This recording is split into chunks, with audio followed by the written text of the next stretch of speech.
சிறந்த துணை நடிகை 2023. திரைப்படங்களை பொறுத்த வரைக்கும் ஒரு ஹீரோயின் தன்னோட பீக்ல இருக்கும்போது நல்லா நடிக்கிறாங்களோ இல்லையோ, அவங்க சப்போர்ட்டிங் ரோலுக்கு நகர்ந்த பிறகு பல மடங்கு நல்லா நடிக்க தொடங்கியிருப்பாங்க.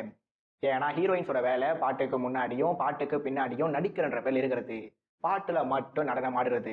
ஆனா துணை நடிகைகள் அப்படி இல்லாம அவங்க ஒரு படத்துல நடிச்சா அட்லீஸ்ட் ஒரு சீன்லயாவது ஸ்கோர் பண்ணி ஆகணும். அப்படி இல்லைன்னா அவங்க நாம எல்லாரும் 10ஓட 11 கடந்து போயிடுவோம். அதனாலேயே சப்போர்ட்டிங் ஆக்ட்ரஸ் மெயின் லீட்ஸை விட நல்லா நடிக்க ட்ரை பண்ணுவாங்க. அந்த வகையில 2023ல வாரிசு ஜெயசுதா, 10 தல அனு சித்தாரா, சப்த சாகரடாச்சி எல்லோ சைத்ராஜ் ஆச்சர்னு என்னை இம்ப்ரெஸ் பண்ண துணை நடிகைகள் ஒரு சிலர் இருக்கலாம். ஆனா ஒவ்வொரு முறை என்னை இம்ப்ரெஸ் பண்ண துணை நடிகைக்கு தான் இந்த வருஷத்தோட விருது. ஏன்னா இவங்க என்ன பண்ணாலும் எனக்கு பிடிக்கும். ஐ திங்க் எல்லாருக்குமே பிடிக்கும். ஏன்னா அதுதான் அவங்களோட சிறப்பே. இந்த அளவுக்கு சிறப்பு வாய்ந்த நம்ம ரைச்சல் ரெபக்கா குட் நைட் படத்துல பண்ண பர்ஃபார்மன்ஸை பத்தி என்னால பல மணி நேரம் பேசிட்டே இருக்க முடியும். இதுக்கு சற்றும் குறையாம லக்கி மேன் படத்துல ஒரு ஹீரோயினாவும் கலக்குன்னு கலக்கியிருந்தாங்க.